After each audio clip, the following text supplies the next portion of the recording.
साथियों नमस्कार, कैसे हैं आप सब लोग। मजामा केम छो कसा आहे। साथियों आप सबको जय श्री राम, जय बालाजी की।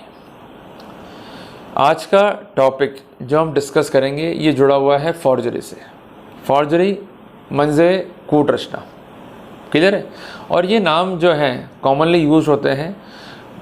बेसिक क्वेरी इस सब्जेक्ट पर आप सबकी क्या रही है कि नए कानून में फॉर्जरी को लेकर क्या कानूनी प्रावधान है, क्या कानूनी प्रावधान अब बदल गए हैं, अब प्रोसिक्यूशन को क्या साबित करना होगा, अब डिफेंस के लिए क्या डिफ़िकल्टीज आएंगी, और कोई हमें झूठा ना फंसा दे किसी फॉर्जरी केस में तो हमें किन किन बातों को ध्यान में रखते हुए चलना है। तो थ्योरेटिकल पर्सपेक्टिव से भी हमें क्लियर होना होगा और प्रैक्टिकल पर्सपेक्टिव से भी हमें क्लियर होना होगा। और ये टॉपिक काफ़ी बड़ा है, सिंगल पार्ट में सिंगल क्लास में इसको पढ़ा पाना बहुत ही मुश्किल है। तो कोशिश करेंगे कि इसी क्लास में कंक्लूड कर दें, और अगर नहीं हो पाता है तो अपन इसका पार्ट 2 जो है बनाएंगे ताकि जो फर्दर कोर्स है अपने को क्लियर हो सके। तो ये क्लास है 15 मिनट की, सब कुछ छोड़ छाड़ के शांति से बैठ जाना और एक कॉपी और एक पेन साथ में लेके बैठो। जो कुछ बता रहा हूँ उसको पॉइंट वाइज जो है नोट करते हुए चलो। साथियों सेक्शन 463 आईपीसी का जो है डिफाइन करता था फॉर्जरी को, अब सेक्शन 335 बीएनएस का डिफाइन करता है फॉर्जरी को, क्लियर है। और चैप्टर 18 बीएनएस का ये पार्ट है और उसके अंतर्गत जो है इस सब्जेक्ट को जो है पढ़ा जाएगा, क्योंकि वो चैप्टर जो है जुड़ा हुआ है regarding offence concern with document and property mark. अब प्रॉपर्टी मार्क को लेकर भी अलग स्थितियाँ हैं, वो बाद में पढ़ाऊँगा मैं, पर अभी हम डॉक्यूमेंट से जो है जुड़े हुए अपराधों के बारे में जो है जानकारियाँ प्राप्त करने वाले हैं। और डॉक्यूमेंट में एक बात को लिख लीजिएगा, document means and include the electronic record. Electronic दस्तावेज को भी इस परिधि में जो है रखा गया है और उसके संबंध में भी इस धारा में अपराध को जो है डिफाइन किया गया है। क्लियर हो गया आपको? अब तो कोई दिक्कत नहीं है, चले आगे। अब सेक्शन 355 में एक वर्ड यूज हुआ है, मेकिंग अ फॉल्स डॉक्यूमेंट, मिथ्या दस्तावेज की रचना करना। तो फॉर्जरी वर्ड को यूज नहीं किया गया है यहाँ पर। वर्ड क्या यूज़ किया गया? फॉल्स डॉक्यूमेंट, मिथ्या दस्तावेज। ऐसे दस्तावेज जो मिथ्या हैं, झूठे हैं, उनको बनाना। A person is said to make a false document और a false electronic record. Hindi में क्या हो जाएगा? उस व्यक्ति के बारे में ये कहा जाता है कि वो व्यक्ति मिथ्या दस्तावेज या मिथ्या इलेक्ट्रॉनिक अभिलेख रचता है। बड़ा कॉम्प्लिकेट काम है भाई हिंदी में, तो इंग्लिश तो फिर भी ईजी लगती है। तो किसी व्यक्ति को इलेक्ट्रॉनिक रिकॉर्ड के फॉल्सिफिकेशन के लिए या किसी डॉक्यूमेंट के फॉल्सिफिकेशन के लिए जिम्मेदार ठहराया जाएगा। कब? इसके डिफरेंट पार्ट हैं, ए, बी और सी। अब हमको एक एक पार्ट जो है पढ़ते हुए चलना है। पार्ट नंबर ए हम देखते हैं, जिसकी शुरुआत क्या हो रही है कि इफ़ ही डिसऑनेस्टली और फ्रॉडुलेंटली। अब इसके हिंदी वर्ड क्या है? बेईमानी से या कपटपूर्वक आचरण से। अब कपटपूर्वक आचरण क्या है, जिसके लिए हमको सेक्शन 2 सब क्लॉज 9 बीएनएस का पढ़ना होगा। कपटपूर्वक आचरण मीन्स एक्टिंग फ्रॉडुलेंटली। नोट कर लिया जी आपने, जिसका अभिप्राय क्या है कि ऐसा कार्य जो डिफ्रॉड करने की नीयत से कारित किया गया है। अब डिफ्रॉड वर्ड को जो है हमें समझना होगा, उसके लिए हमें सेक्शन 17 इंडियन कॉन्ट्रैक्ट एक्ट पर जोर देना होगा, जिसको हम कहते हैं भारतीय संविदा अधिनियम। ये परिभाषा यह कहती है कि अगर कोई फैक्ट फॉल्स है और आपने किसी व्यक्ति को ठगने की नीयत से उस फैक्ट को सही बताकर पेश किया है और इस तरह से उसको पेश किया है कि अगला व्यक्ति विश्वास करके जो इंस्ट्रक्शंस हैं उस पर एक्ट अपॉन कर ले, in that scenario a fraud is said to be committed. ये मैंने आपको समझाने का प्रयास किया आसान भाषा में। उदाहरण के लिए मान लीजिए मेरे हाथ में एक रिमोट है और इस रिमोट से कोई भी एसी जो है ऑन हो सकता है पूरे वर्ल्ड का, ये मैं मानता हूँ। अब ये जो रिमोट है एक लोकल रिमोट है, पर मैं ये रिप्रेजेंट करता हूँ कि ये बहुत एक्सपेंसिव रिमोट है और विशेषज्ञों ने इसको बनाया है। इसकी कीमत जो है वो 1 लाख रुपये है, जबकि इसकी कीमत क्या है? 1000 रुपये। और मैं विश्वास दिलाते हुए ये किसी को बेचता हूँ और वो भी विश्वास करते हुए खरीदता है आफ्टर होल्डिंग ड्यू इंक्वायरी। तो इस कंडीशन में एक फ्रॉड जो है कमिट हो गया कि मैंने उसके साथ जो है कपट कर लिया, डिफ्रॉड कर लिया। क्लियर हो गया आपको? सिंपल सी बात है। किसी इन्वेस्टमेंट स्कीम में पैसा लगाने के लिए लोगों को प्रोवोक करना, और ऐसी इन्वेस्टमेंट स्कीम जिसमें पैसा अल्टीमेटली डूबेगा ही डूबेगा, तो ये केस है डिफ्रॉड करने का, टू एक्ट फ्रॉडुलेंटली। उसका जो है एक इम्पॉर्टेंट इंस्टेंस है। क्लियर हो गया आपको। अब दूसरा है डिसऑनेस्टली। डिसऑनेस्टली क्या है कि ऐसा कार्य करना, डूइंग एनीथिंग विद इंटेंशन। तो दोनों ही केसेस में इंटेंशन जो है इंपॉर्टेंट है। ये अपन ने कॉमन फ्रेज जो है निकाल लिया। दोनों ही केसेस में एक्ट जो है इंपॉर्टेंट है। तो जो बेसिक थ्योरी है कानून की, मेंस रिया एंड एक्टस रिया, उसको अभी तक ये सेक्शन जो है डिसॉल्व नहीं कर पाया है। क्लियर है। तो उस कॉन्टेक्स्ट में हम ये कह सकते हैं कि अगर कोई हम काम कर रहे हैं with intention to cause wrongful gain to one person और wrongful loss to another person, तो यहाँ केस बनेगा डिसऑनेस्ट इंटेंशन का या एक्टिंग डिसऑनेस्टली का। क्लियर हो गया। तो कुल मिला के या तो वो व्यक्ति एक्ट करे डिसऑनेस्टली या फिर वो एक्ट करे फ्रॉडुलेंटली। तो स्कोप यहाँ बड़ा है प्रोसिक्यूशन के पास में। और वर्ड यूज़ है, उनको एंड प्रूव नहीं करना है, उनको और जो है देखते हुए दोनों परिभाषाओं के अंतर्गत आपको लेकर आना है। तो सिंपली वो क्या पढ़ेंगे, हुएवर एक्टिंग डिसऑनेस्टली या हुएवर एक्टिंग फ्रॉडुलेंटली।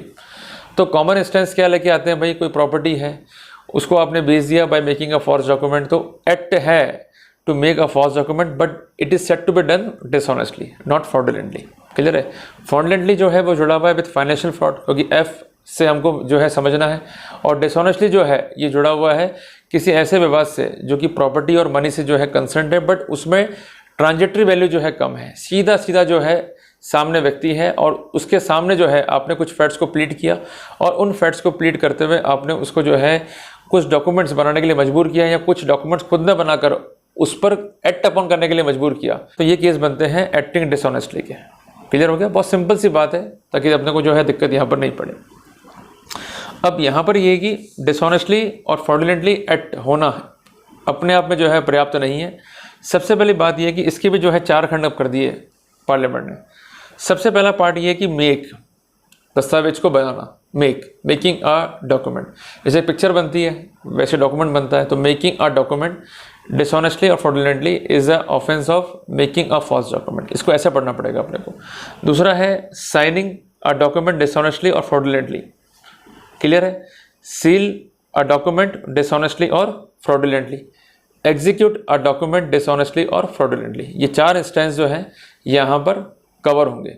डॉक्यूमेंट का पूरा बनना या उसका पार्ट का बनना वो अलग अलग बातें हैं, बट इसके कॉन्सिक्वेंटल इम्पैक्ट सेम होने वाले हैं क्लॉज नंबर 1 के हिसाब से।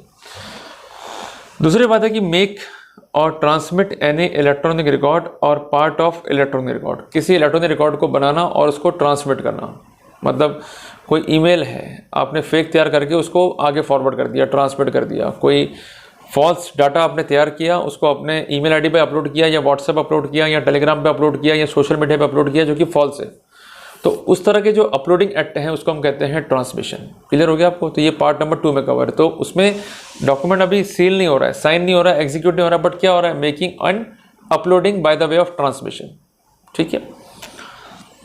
तीसरा है affix any electronic signature on any electronic record, जो कि फॉल्स हैं, इसकी जानकारी उस व्यक्ति को है। साथियों, जब आप कोई कॉरपोरेट सेक्टर में जो है प्रवेश करते हो, खासकर तब आपके डिजिटल सिग्नेचर का जो है महत्व होता है। वहाँ पर जो कंसर्न सीए होता है किसी एजेंसी के पास आपको भेजता है और आपके सिग्नेचर जो है वो तैयार करता है। उसमें क्या होता है कि आपके सिग्नेचर जो है वो डिजिटली तैयार किए जाते हैं ताकि उनके बेसिस पे डॉक्यूमेंट को वेरीफाई किया जा सके। अगर वो डॉक्यूमेंट बनाते समय उन सिग्नेचर्स को यूज़ किया जा रहा है जो फॉर्ज है, तो उस केस को हम क्या कहेंगे कि affixing electronic signature on electronic document और रिकॉर्ड फ्रॉडुलेंटली और dishonestly would be the case of making a false document. तो आपने किसी डॉक्यूमेंट को वेरीफाई करने के लिए जो सिग्नेचर यूज़ किए हैं, खासकर इलेक्ट्रॉनिक सिग्नेचर, क्योंकि यहाँ पर सिंपल साइन नहीं होते हैं, फिजिकल इलेक्ट्रॉनिक साइन होते हैं। और उसके लिए प्रोसीजर क्या होता है कि आपको अपना पैन कार्ड, आधार कार्ड अपने सीए को और उस एजेंसी को देना होता है। उसके बाद वो सिग्नेचर जो है प्रिपेयर करते हैं। उसके बाद आपका एक होता है ई वेरिफिकेशन, और उसके बाद जो सिग्नेचर तैयार होता है उसको हम कहते हैं इलेक्ट्रॉनिक डिजिटल सिग्नेचर। क्लियर है। और कई लोग जो है इसको बोलते हैं डिजिटल सिग्नेचर। दोनों ही चीज़ें जो है एप्लीकेबल हैं और सर्टिफाइड अथॉरिटी या उसका एजेंट जो है इसको इशू करने के लिए एलिजिबल होता है, जिसके लिए नॉर्म्स जो है स्पेसिफिक किए होते हैं कानून के तहत। ठीक है।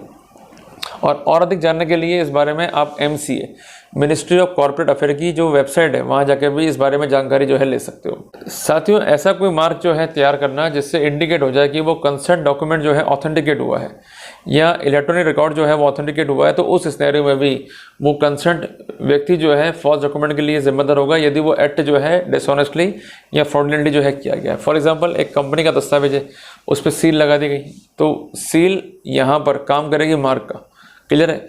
तो वो मार्किंग को देखकर आम आदमी ये प्रिज्यूम करेगा कि ये डॉक्यूमेंट जो है उस कंपनी के द्वारा जो है जारी किया गया है, जबकि वो जारी नहीं किया गया है। तो उस सिनेरियो में जो ये कंसेंट दस्तावेज है ये फॉल्स डॉक्यूमेंट होगा, क्योंकि आपने उस डॉक्यूमेंट को एग्जीक्यूट करते समय उन कंटेंट को जो है ऑथेंटिकेट करा है जो वास्तव में एग्जीक्यूट नहीं हो सकते हैं, या उनका execution without genuine process possible नहीं है। क्लियर हो गया। तो ये तो है थ्योरेटिकल जानकारियाँ। अब इसमें आगे क्या लिखा हुआ है, with intention of causing it, कि डॉक्यूमेंट को बनाते समय ऐसा बिलीव हो जाना चाहिए, with intention to cause to be believed, कि ऐसा बिलीव हो जाना चाहिए कि ये डॉक्यूमेंट या इसका कोई पार्ट, कि ऐसा दस्तावेज या इसका कोई पार्ट, या इलेक्ट्रॉनिक रिकॉर्ड या electronic signature made, signed, sealed, execute, transmit और अफिक्स उस अथॉरिटी के द्वारा किए गए हैं जिसके द्वारा इसको साइन किया जाना था, जिसके द्वारा इसको तैयार किया जाना था, जिसके द्वारा इसको एग्जीक्यूट किया जाना था, जबकि वास्तव में वो उसके द्वारा एग्जीक्यूटेड नहीं है, साइंड नहीं है, सील्ड नहीं है, मार्क नहीं है और ऑथेंटिकेटेड नहीं है। तो इस सिनेरियो में जो व्यक्ति इस तरह की फॉर्जरी कर रहा है वो जिम्मेदार होगा। तो ये तो है पार्ट नंबर ए जो हमने आज के अध्याय में जो है पढ़ा। अब पार्ट नंबर ए को लेके जो है प्रैक्टिकल प्रॉब्लम क्या आती है। हम एक एग्जांपल लेते हैं कि आपने किसी से मकान खरीदा, तो यूजुअली प्रोसीजर क्या होता है कि हम उससे एग्रीमेंट टू सेल लिखवा लेते हैं, हम उससे बिल लिखवा लेते हैं, और इसके अलावा हम नेसेसरी डॉक्यूमेंट जो है लिखवाते हैं, जिसमें एक महत्वपूर्ण डॉक्यूमेंट है पावर ऑफ अटॉर्नी, ताकि भविष्य में जब भी हमें अपने नाम पर सेल करनी पड़े एग्जीक्यूट, तो हमें कोई दिक्कत जो है वहाँ पर नहीं पड़े। कई बार ये होता है कि हम लोग विश्वास करते हुए अपने सामने जो कंसर्न सेलर है उससे सिग्नेचर नहीं कराते हैं। वो कहता है कि भाई मुझे पेपर दे दो, मैं साइन करा के आपको जो है दे दूंगा, अभी मेरे को जो है टाइम नहीं है, या पेपर जो है घर भेज देना। तो वो करता क्या है कि साइन जो है फर्जी कर देता। कई बार ऐसे कई केसेस कोर्ट में रहते हैं। अब आपने एक तो प्रॉपर्टी खरीदी, आपका पैसा भी गया, और जैसे ही डॉक्यूमेंट आपने यूज़ किया अब आपको टांग देगा फॉर्जरी केस में। तो आपको प्रैक्टिकल क्या चीज़ ध्यान रखनी है कि जब भी आप कोई भी डॉक्यूमेंट एग्जीक्यूट कर रहे हैं तो वो डॉक्यूमेंट एग्जीक्यूशन के समय आप उसका प्रॉपर वीडियोग्राफी कीजिए। ये प्रैक्टिकल अप्रोच बता रहा हूँ आपको मैं, और उस वीडियो को आपको जन्मों जन्मांतर तक संभाल के रखना है, वो वीडियो नहीं खोनी चाहिए। वो कंसर्न डॉक्यूमेंट है जो आप एग्जीक्यूट करवा रहे हैं या कर रहे हैं, उस सिनेरियो में उसके घर का एक मेंबर मीन उसका बेटा, उसकी बेटी या उसकी वाइफ उपस्थित होने चाहिए बतौर विटनेस। अगर आप ये नहीं कर रहे हैं तो आप एक बड़ी मुसीबत को जो है बुलावा दे रहे हैं। हर केस में आदमी बेईमान नहीं होता, पर बेईमान हो जाए तो फिर बचाव भी नहीं होता है। तो आपको ये चीज़ जो है दिमाग में सेट करते हुए चलनी है। तीसरी बात है कि डॉक्यूमेंट को नोटराइज ज़रूर कराएं, और नोटराइज कराते समय उस व्यक्ति का पैन कार्ड, उस व्यक्ति का आधार कार्ड, उस व्यक्ति का ड्राइविंग लाइसेंस या उसका इलेक्शन कार्ड जो है उसकी कॉपीज़ भी जो है उस डॉक्यूमेंट के साथ जो है एनेक्स करते हुए रखें। क्योंकि बेसिकली प्रॉब्लम क्या आती है क्लॉज नंबर ए को लेकर कि हम जो प्रॉपर्टियाँ खरीदते हैं हम रिपोर्ट नहीं करते हैं एसआर ऑफिस को, इवन इनकम टैक्स को। तो वो हम कब रिपोर्ट करते हैं कि जब फाइनली जो है हमारे हाथ में सेल डेट जो है होती है। प्रॉब्लम क्या होती है उस सिनेरियो में कि इन द मीनवाइल जब केस बिगड़ता है तो हमको कोर्ट में जो है जाना पड़ता है फॉर फाइलिंग अ केस, जिसको हम कहते हैं instituting a suit for specific performance. विशिष्ट अनुपालना के लिए जब हम जाते हैं तो उन डॉक्यूमेंट्स को पेश करते हैं जो कि प्रॉपरली एग्जीक्यूट नहीं है एज पर लॉ, क्योंकि वो डॉक्यूमेंट रिपोर्ट ही नहीं हुए और प्रॉपर उस पर जो है स्टैम्प ड्यूटी नहीं है। तो वहाँ पर जो कंसर्न्ड व्यक्ति है वो ये स्टैंड लेता है कि भाई मेरे डॉक्यूमेंट तो मैंने एग्जीक्यूट नहीं करे हैं, इन डॉक्यूमेंट को जो है फॉर्ज कर लिया गया है। तो उस सिनेरियो में इस बात का विशेष ध्यान रखें कि आपने अगर सेफ्टी प्रोटोकॉल ले रखे हैं तो वहाँ पर दिक्कत नहीं आएगी अगर वो झूठा केस करता भी है तो। क्लियर है, क्योंकि सब कुछ सामने हुआ है नोटरी के, सब कुछ सामने हुआ है उसके घर वालों की उपस्थिति में, और जो ये प्रॉपर्टी वो बेच रहा है या आपको जो है करार कर रहा है बेचान का, वो सब कुछ आपके सामने है। और एक बात ध्यान रखिएगा कि जब भी आप प्रॉपर्टी खरीद रहे हैं तो फॉर्जरी के मैटर से बचना है तो कब्जा जो है तुरंत ले लें। अगर आप कब्जा नहीं ले रहे हैं बाद में ले लेंगे, विश्वास कर रहे हैं। कई बार ऐसा भी होता है कि जो कंसर्न्ड मकान मालिक है जब प्रॉपर्टी बेच रहा है आपको तो वो किराएदार जो है उस प्रॉपर्टी बन जाता है। ऐसी गलतियाँ मत करो भाई, बहुत बड़ी मुसीबत में जो है फंस जाओगे, क्योंकि बातें जरा जरा सी हैं पर जब मुसीबतें आती हैं तो फिर बोल के नहीं आती है। क्लियर है, तो किसी भी डॉक्यूमेंट को साइन करने से पहले 10 बार उसको पढ़ लो, 10 बार जो है विचार करो, और उसके बाद ऑथेंटिकेट वे में सिग्नेचर करो और करवाओ और प्रॉपर्ली नोटराइज कराओ, प्रॉपर्ली विटनेस कराओ, फिर वहाँ हमें कोई दिक्कत नहीं आनी है। और जो प्रोटोकॉल मैंने आपको बताया उसको जो है लेके चलो। और प्रॉपर्टी के मैटर्स हैं तो वहाँ पर आप अपनी प्रॉपर्टी पे कब्जा जरूर कर लो, अगर आप नहीं करोगे तो वहाँ पर आपको दिक्कत आएगी। और जो पैसों के लेन देन के मामले हैं वो कवर हैं 420 के अंदर, अगर सिविल डिस्प्यूट नहीं है तो। बट जो फॉर्जरी के मैटर हैं वो यूजुअली कंसर्न है पार्ट नंबर ए को लेके, कि जहां आप कोई प्रॉपर्टी जो है खरीद रहे हो या कोई मामला आ रहा है इलेक्ट्रॉनिक रिकॉर्ड को लेके। उस सिनेरियो में भी आपको विशेष चीज़ ध्यान रखनी है कि जो भी ट्रांसमिट हो रहा है या ट्रांसमिट हुआ है, जो भी आप पेश करना चाह रहे हो कोर्ट के अंदर, तो एक बात का विशेष ध्यान रखो कि पैसा बचाने के चक्कर में अपने जीवन से खिलवाड़ मत करो। इलेक्ट्रॉनिक रिकॉर्ड को अगर कोर्ट में पेश करना है आपको और फॉर्जरी के अपराध से बचना है तो उस सिनेरियो में आप साइबर एक्सपर्ट की हेल्प लीजिए। और section 45A Indian evidence act में ये ओपिनियन जो है रिलेवेंट थी, और अब नए कानून में भी ये व्यवस्था दी गई है। क्योंकि एक्सपर्ट क्या करेगा, उसको पूरा जांच लेगा, पूरा कर लेगा ऑथेंटिकेट कि ये डॉक्यूमेंट फैब्रिकेट तो नहीं है, और उसके बाद जो उसकी राय होगी वो उसके अपने शोल्डर्स पे होगी। तो वहाँ पर आपको जो है डरने की ज़रूरत नहीं पड़ेगी। तो कुल मिला के चीज़ें छोटी छोटी हैं, पर आसान कर लेंगे तो जीवन आसान हो जाएगा। और चीज़ें हम कर लेंगे कॉम्प्लिकेट, थोड़ा पैसा बचा लेंगे, तो फिर आगे जो खर्चे होंगे ये इनसे बहुत ज़्यादा होने वाले हैं। तो इसलिए बहुत सिंपल शॉर्ट थ्योरी है, सिंपल शॉर्ट उसका प्रैक्टिकल एग्जीक्यूशन है। इसको ध्यान में रखते हुए जो है आगे बढ़िएगा। और जीवन में अपराध होता नहीं है, इस तरह के अपराध में हम जो है फंस जाते हैं अपनी ही लापरवाही से, क्योंकि मामला जो है फॉर्जरी का है। तो इसलिए कोर्ट भी जो है इसकी स्क्रूटनी करने में बहुत ज़्यादा लीनियंसी नहीं दिखाता है। कोर्ट का व्यू भी जो है बहुत हार्श होता है, क्योंकि आपने बिना डरे एक ऐसी एविडेंस क्रिएट कर दी डॉक्यूमेंट्री फॉर्म में, जो लाखों लोगों का, जो हज़ारों लोगों का या किसी व्यक्ति विशेष का नुकसान कर सकती थी या करने की सक्षमता जो है रखती है, या नुकसान जो है वो कर चुकी है। तो wrongful loss, wrongful gain, dishonest intention और एक्टिंग फ्रॉडुलेंटली, ये सब एलिमेंट जो है हमको ध्यान में रखते हुए आगे बढ़ने हैं, फिर हमें कोई दिक्कत नहीं आनी है। तो पार्ट नंबर 2 में हम जो है पढ़ेंगे इसका क्लॉज नंबर B और उसका प्रैक्टिकल एग्जीक्यूशन। तो साथियों जल्दी मिलते हैं पार्ट नंबर 2 के साथ में। टिल देन जय हिंद, जय भारत।